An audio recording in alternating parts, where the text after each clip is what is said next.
नाशिकच्या भोंदूखरातल्या 1 एप्रिलपर्यंत 4 दिवसांची पोलीस कोठडी वाढवली आहे। नाशिक कोर्टाचा मोठा निर्णय आहे। सरकारी वकिलांकडून 3 दिवसांच्या पोलीस कोठडीची मागणी करण्यात आली होती। भोंदूखराची समोरासमोर चौकशी करायची असल्याचा सरकारी वकिलांनी युक्तिवाद केला। भोंदूखरात पीडितांना देत असलेलं पाणी आणि पेढे यांचा तपास करायचा असल्यास सरकारी वकिलांचा असा कोर्टामध्ये युक्तिवाद आहे। प्रकरणाची सखोल चौकशी केली तर अनेक पीडित धाडस करून पुढे येतील, असाही युक्तिवाद सरकारी वकिलांनी कोर्टात केला। भोंदूखरात प्रकरणी रुपाली चाकणकरांना एसआयटीचं समन्स। सूत्रांची माहिती, शिवनिका ट्रस्टच्या आजी माजी सदस्यांची चौकशी होणार। शिवनिका संस्थांचे सर्व व्यवहार आता एसआयटीच्या रडारवरती। सूत्रांची माहिती, समन्स देणं म्हणजे गुन्हा सिद्ध होणं असं नाही। समन्स म्हणजे तपासाचा भाग असून त्यामध्ये काही चुकीचं वाटलं तर पोलीस कारवाई करतात। रुपाली चाकणकर यांना आलेल्या समन्सवरती चंद्रशेखर बावनकुळे यांची प्रतिक्रिया। एप्स्टीनला जसं मारलं तसं खरात सोबतही होऊ शकतं। पुरावे नष्ट करण्यासाठी असं केलं जाऊ शकतं। विजय वडेट्टीवारांचं वक्तव्य, कायद्यानं खरातला फाशीची शिक्षा झाली पाहिजे, वडेट्टीवारांची मागणी। खरात महिलांना कसं भुलवायचा, चौकशीमध्ये धक्कादायक माहिती उघड। तू दिसायला सुंदर आहेस, नवऱ्याला तुझी कॅपॅबिलिटी ओळखता येत नाहीये, असं खरात महिलांना बोलायचा। खरात महिलांसोबत गोड बोलायचा, त्यांची स्तुती करून त्यांना जाळ्यामध्ये ओढायचा। खरात प्रकरणामध्ये आता नवनवीन धक्कादायक खुलासे समोर।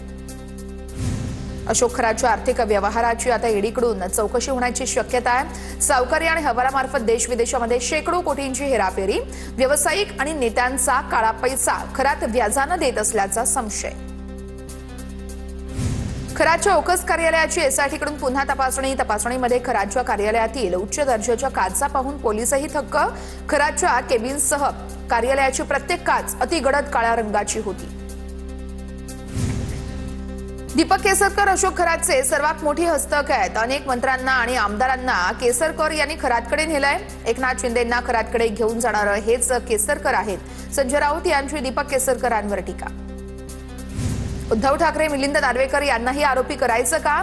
भाजपचे मुख्य प्रवक्ते नवनाथ बन यांचा संजय राऊतांना सवाल। दीपक केसरकरांनी 39 आमदारांची नावं जाहीर करावीत, विजय वडेट्टीवारांची मागणी। खरातला 39 आमदार भेटले पण माझंच नाव का, असं वक्तव्य केसरकरांनी केलं होतं।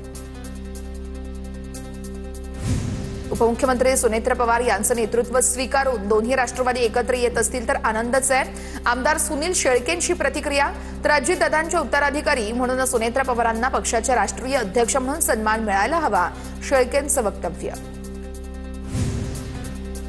विलिनीकरणाची चर्चा सध्या कुठेही नाहीये। विलिनीकरणावरती राष्ट्रीय अध्यक्ष सुनेत्र पवार याच निर्णय घेतील। सुनेत्र पवार यांचं नेतृत्व सर्वांनी स्वीकारलं। TV9 मराठीसोबत बोलत असताना सुनील तटकरे यांची प्रतिक्रिया।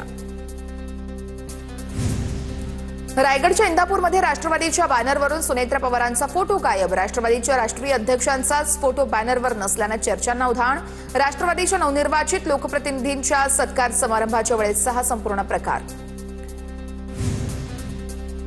राजकारणामध्ये लवकरच मोठा भूकंप होणार, ऑपरेशन टायगर होणार की ऑपरेशन तुतारी हे योग्य वेळेत समजेल, शिवसेनेच्या खासदार ज्योती वाघमारे यांचा दावा। लोकप्रियता वाढवण्यासाठी ज्योती वाघमारे विधानं करत असतात, काँग्रेस नेते विजय वडेट्टीवार यांचं वक्तव्य। यामध्ये काहीही तथ्यता दिसत नाहीये, वडेट्टीवारांची टीका।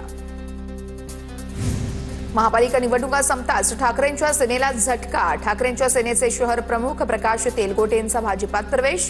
भाजप प्रदेश अध्यक्ष रवींद्र चव्हाण यांच्या उपस्थितीमध्ये पक्षप्रवेश। 30 मार्च ते 4 एप्रिलपर्यंत मुंबईतील डबेवाल्यांची सेवा बंद राहणार। मुंबईतील डबेवाले पुढील 5 दिवस सुट्टीवर राहणार। चैत्र पौर्णिमेला पश्चिम महाराष्ट्रामध्ये मोठ्या प्रमाणामध्ये यात्रा असल्यानं डबेवाला गावाला जाणार आहेत। तर या काळामध्ये डबेवाल्यांचं वेतन कापू नये, डबेवाला संघटनेच्या माध्यमातून विनंती। चंद्रपूर जिल्ह्यामध्ये 6774 गॅस सिलेंडर उपलब्ध। पेट्रोल आणि डिझेलही मुबलक प्रमाणामध्ये असल्याची पालकमंत्री अशोक उईके यांची माहिती। अफवांवरती विश्वास न ठेवण्याचं देखील पालकमंत्र्यांचं आवाहन। अकोला जिल्ह्यामध्ये गॅस एजन्सी बाहेर रांगेत उभे असताना शंकरराव शिरसाट यांचा दुर्दैवी मृत्यू। सरकारनं आर्थिक मदत करावी, कुटुंबियांची मागणी। बुलढाण्याच्या खामगावमध्ये गॅस टंचाई, सर्वसामान्यांसोबतच लग्न समारंभांना देखील गॅस टंचाईचा फटका। गॅस सिलेंडर उपलब्ध नसल्यामुळे मोठ्या अडचणी, गॅस पुरवठा सुरळीत करण्याची देखील मागणी। धुळ्यातील ओम गॅस एजन्सीला कारणे दाखवा नोटीस। वेळेमध्ये ग्राहकांना घरगुती गॅस न दिल्यानं नोटीस बजावली। जिल्हा पुरवठा अधिकारी संजय बागडेंची संबंधित गॅस एजन्सीला भेट। सगळीकडे गॅस तुटवडा असताना मात्र लातूरच्या आशिव गावामध्ये गॅस पुरवठा सुरळीत आहे। प्रत्येक गावामध्ये गावातल्या प्रत्येक घरी पाईपलाईननं गॅस पुरवठा आहे। आशिव गावची ही गॅस सेवा युद्धजन्य परिस्थितीत ठरतीये लक्षवेधी। धुळ्याच्या शिंदखेडामधील निमगुळ गाव या ठिकाणी जल जीवन मिशनचा जलअर्पण सोहळा संपन्न। पालकमंत्री जयकुमार रावल यांच्या हस्ते पाणीपुरवठा योजनेचा लोकार्पण सोहळा। ग्रामस्थांनी एकजुटीने पाणीपुरवठा योजना सांभाळावी, जयकुमार रावल यांचं ग्रामस्थांना आवाहन। राज्यात उद्यापासून मेघगर्जनेसह पावसाचा अंदाज। 30 मार्च ते 1 एप्रिल या दरम्यान पावसाचा अंदाज असणार आहे। अवकाळी पावसानं उकाड्यापासून काहीसा दिलासा मिळण्याची दाट शक्यता, मात्र शेती पिकांचं मोठं नुकसान होण्याचा अंदाज आहे। विदर्भात पुन्हा पावसाळी वातावरण निर्माण होण्याची शक्यता। विदर्भामध्ये येत्या 30 मार्च पासून पाऊस पडण्याचा अंदाज आहे। गेल्या 3 ते 4 दिवसांमध्ये नागपूरसह विदर्भाच्या अनेक जिल्ह्यातील तापमानाचा पारा 40च्या वर गेला होता। चंद्रपूर जिल्ह्यातील उन्हाचा पारा चढला। 40.6 सेल्सिअसची तापमानाची नोंद। शाळा अंगणवाडी आदींच्या वेळेत बदल करण्याचे शिक्षण विभागाने निर्देश द्यावेत, जिल्हा प्रशासनाच्या सूचना। गोंदिया जिल्ह्यामध्ये उन्हाचा तडाखा। तापमान 39 अंशांवर, नागरिक हैराण। मार्चमध्येच कडक उन्हाची झळ, नागरिकांना सतर्क राहण्याच्या सूचना। जळगाव जिल्ह्यातील 15 गावांमध्ये अशुद्ध पाणी पुरवठा। 7 गावांच्या तालुक्यांमधील पाणी स्त्रोतांची स्थिती ही चिंताजनक असल्याची देखील माहिती समोर। त्यामुळे आता लवकरात लवकर हे संपूर्ण सुधारावा अशी मागणी केली जाते। फेब्रुवारी महिन्यामध्ये झालेल्या सर्वेक्षणात पाण्याचे स्त्रोत हे दूषित आढळून आलेले आहेत। नंदुरबारमधील पाणी टंचाईवरती मात करण्यासाठी डॉक्टर विजयकुमार गावित यांच्या निधीतून पाण्याचे टँकर देण्यात आले। माजी खासदार डॉक्टर हिना गावित यांच्या हस्ते टँकरचं वाटप। उन्हाळ्यामध्ये ग्रामस्थांना तातडीने पाणी पुरवठा करणं यामुळे सोपं होणार। बीडच्या परळी तालुक्यातील चांदापूर तलावामध्ये 60% पाणीसाठा शिल्लक। वाढत्या तापमानामुळे पाणीसाठा घटतोय। पुढील काही आठवड्यात पाण्याची टंचाई निर्माण होण्याची शक्यता। जळगावच्या 7 तालुक्यातील 15 गावात अशुद्ध पाणी पुरवठा। जिल्ह्यातील 1000हून अधिक ग्रामपंचायतीमधील पाणी स्त्रोतांची तपासणी। फेब्रुवारी महिन्यात झालेल्या सर्वेक्षणामध्ये पाण्याचे स्त्रोत दूषित आढळलेले आहेत। भंडाऱ्याच्या चिंचोलीमध्ये शेतशिवारात रानगव्याचा धुमाकूळ। उभ्या शेतातील पिकांचं मोठं नुकसान। दिवसाढवळ्या रानगवा शेतात फिरत असल्यानं शेतकऱ्यांमध्ये भीतीचं वातावरण। वनविभागानं रानगव्याचा तात्काळ बंदोबस्त करावा, शेतकऱ्यांची मागणी। वाशिम जिल्ह्यामध्ये हळद काढणीचा हंगाम सुरू। कडक उन्हामध्ये शेतीची कामं सुरू। शेतमजुरांचे हाल। वाढत्या उकाड्यामुळे शेतकऱ्यांच्या आरोग्यावर देखील मोठा परिणाम।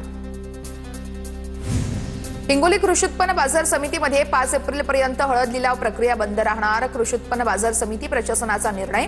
या निर्णयामुळे शेतकऱ्यांचे मुख्य व्यवहार पूर्णपणे ठप्प। हळदीच्या विक्रीसाठी शेतकऱ्यांना मोठ्या अडचणींचा सामना। युद्धजन्य परिस्थितीमुळे निर्यात बंद झाल्यानं धाराशिव जिल्ह्यातील कलिंगड उत्पादक शेतकरी अडचणीत सापडल्यात। 2 रुपये किलोने मागितला कलिंगडाचा प्लॉट आणि त्यानंतर आता शेतकऱ्याला अश्रू अनावर। गोंदिया जिल्ह्यामध्ये रब्बी हंगामातील धान पिकाची रोवणी पूर्ण। वेळेवरती रोवणी पूर्ण केल्यामुळे पिकांची वाढ समाधानकारक होत असल्याचं चित्र। यंदा उत्पादनामध्ये वाढ होण्याची शक्यता। जालना जिल्ह्यामध्ये एसआयआरच्या कामात टाळाटाळ। जालन्यामध्ये 10 BLO यांच्यावरती कारवाई, गुन्हा दाखल। तर नायब तहसीलदार विष्णुपंत घुगे यांच्या फिर्यादीवरून जालना तालुका पोलीस ठाण्यामध्ये गुन्हा दाखल। भोकरदन तालुक्यातील धावडा परिसरामध्ये मुक्त संचार करत असलेल्या बिबट्या वनविभागाकडून अखेर जेरबंद। परिसरातील नागरिकांनी सोडला सुटकेचा निश्वास। ड्रोनच्या सहाय्याने बिबट्याचा शोध घेत वनविभागानं जेरबंद केलं। गटाराच्या कामासाठी तलावातील पाणी वापरल्याचा धक्कादायक प्रकार समोर। गोंदिया शहरातला हा प्रकार। बांधकामाला पाणी वापरल्यानं तलावाची पाणी पातळी ही घटली आहे। महाराष्ट्र जीवन प्राधिकरणाकडून काम सुरू।